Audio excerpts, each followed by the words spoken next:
Problem इस बात से थोड़ी ना थी कि डिफिकल्टी लेवल कितना ज्यादा था, और मुझे या आप बच्चों को भी ये डिसाइड करने का हक ही क्या है कि भाई डिफिकल्टी लेवल कितना होना चाहिए, तो सीबीएसई खुद डिसाइड करेगा।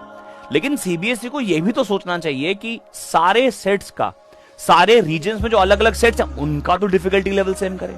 मेरे पास जो सबसे पहला सेट आया जो कि तमिलनाडु का सेट था, उसे देख के तो मुझे लगा था कि पेपर इजी बना है, लेकिन जब मैंने दिल्ली के सेट एनालाइज करे तो उसमें लगा कि सेट 1 तो थोड़ा सा कंपैरेटिवली इजी है, सेट 2 तो और भी मुश्किल है, सेट 3 तो और ही मुश्किल है।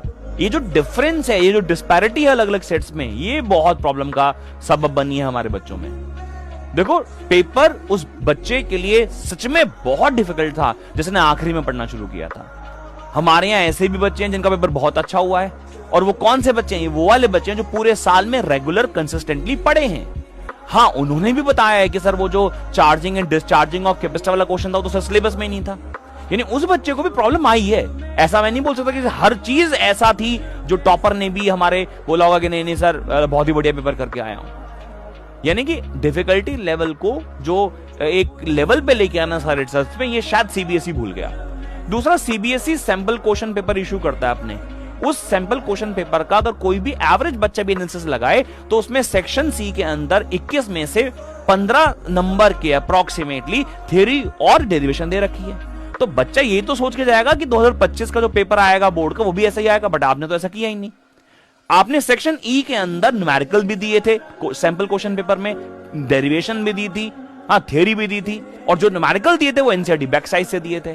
तो बच्चा क्या एनालिसिस लगाएगा कि भैया जो न्यूमेरिकल है वो एनसीईआरटी से आने हैं, बट ऐसा है ही नहीं सर। तो आप ये समझो ना कि जो एवरेज बच्चा है वो कितना पिसा है। जो पूरे साल पढ़ रहा है वो तो ठीक है ना, वो तो अच्छा कर ही लेगा, बट जो एवरेज बच्चा है वो सबसे ज्यादा पिसा है इस केस में। और सब एक बात मैं बहुत महीनों से बात बोलता आया हूं, ये पूरा एजुकेशन सिस्टम पता नहीं कैसा है कि अक्टूबर से लेके एक ऐसी रेस शुरू हो जाती है जहां पे आपको फिर अपनी फाइलें भी पूरी करनी होती है, आपको अपने प्री बोर्ड्स भी देने होते हैं, फिर आपके रिपोर्ट्स भी होते हैं, फिर आपके प्रैक्टिकल्स भी होते हैं, और फिर बच्चे कुछ कसर वो कहता है जेईई मेन का पेपर भी दे दो। तो यार फिर आप क्या करना चाहते हो बच्चे के साथ? ये प्रॉब्लम हुई है। प्रॉब्लम डिफिकल्टी लेवल की नहीं है। डिफिकल्ट लेवल था, सबके लिए होना चाहिए था, अलग अलग सेट्स में अलग अलग डिफिकल्टी लेवल, अलग अलग रीजन में अलग अलग डिफिकल्टी लेवल, ये सही नहीं था।